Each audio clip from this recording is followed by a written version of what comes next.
So I've been asked to talk about conditioning a little bit more. So in this video, I'm just gonna go over like my top 5 to 6 conditioning methods that I use for myself. I put this in Haas Concurrent in my ebooks and other programs, things that I program for my own clients and athletes that I work with. And all of these things are gonna be very practical. So the first conditioning means that I'm not gonna go into much depth. Is just steady state cardio, something like a steady state run, steady state bike, an incline walk and a treadmill, or even if you have something like a prowler or sled and you wanna push, you can do some steady state cardio with something like that too. Steady state work is just always really easy to implement. You can plug it into any training routine. You can do it before a session, after a session, or on an off day. As long as you just dedicate like a minimum of 12 minutes, you can get some quality aerobic training in. I usually like to do steady state cardio on a Sunday because that just makes sense to me with my lifestyle and family. It's just really easy for me on Sundays to get up early before the day starts to get some conditioning in and then just enjoy the rest of the day. Next conditioning means is just tempo runs. And I've talked about tempo runs at length, so you can go find other videos for that. Again, with tempo runs, it's just something that's really easy to scale depending on how you're feeling each day. As long as you have access to enough space, it's something that you can easily incorporate into pretty much any training program. Yes, even if you don't have space, but you have a treadmill, you can use a treadmill for them too.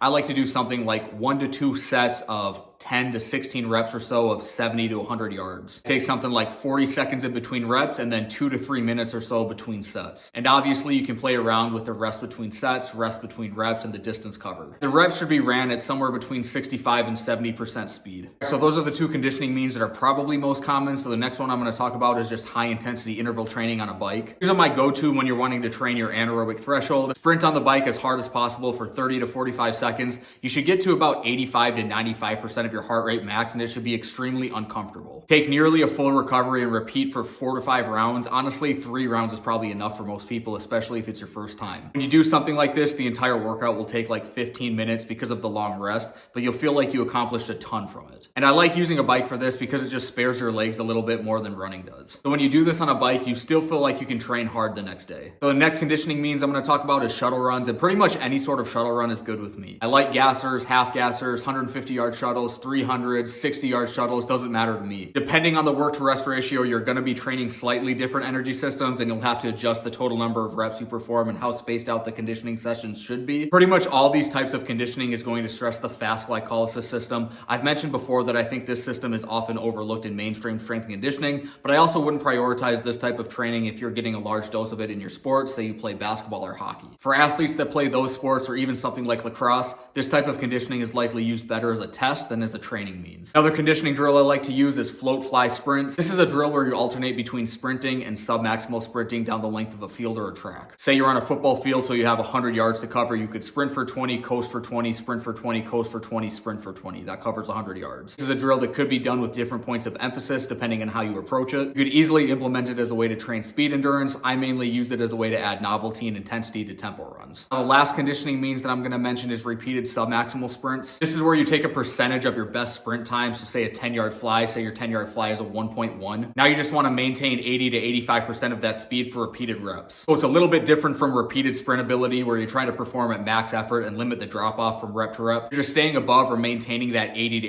85% of the best rep. Let's just say your best 10-yard fly is a 1.1 and you want to maintain 85% of that. You would just repeat 10-yard flies at a time of 1.26 with minimal rest. You would repeat that for a designated amount of reps, say like 30 reps or so. You would auto-regulate the rest in between reps, just maintaining a high heart rate. You could classify this as alactic capacity work because your work to rest ratio is likely close to that 1 to 20 or 1 to 30. If you sprint through the line, coast through your deceleration, and then jog back to the starting line, it's probably 2 to 3, maybe 2 to 3.5 seconds of work followed by 40 to 50 seconds of rest if you're considering rest as jogging back to the line. And obviously you would be best served doing this if you had timing gates, but you could just raw dog it too. Those are really all the conditioning means that I use for myself and with athletes that I work with. Hopefully I gave you some ideas that you can practically apply into your own training. But that's all I got for the video. Thanks for watching, guys. I'll see you next time.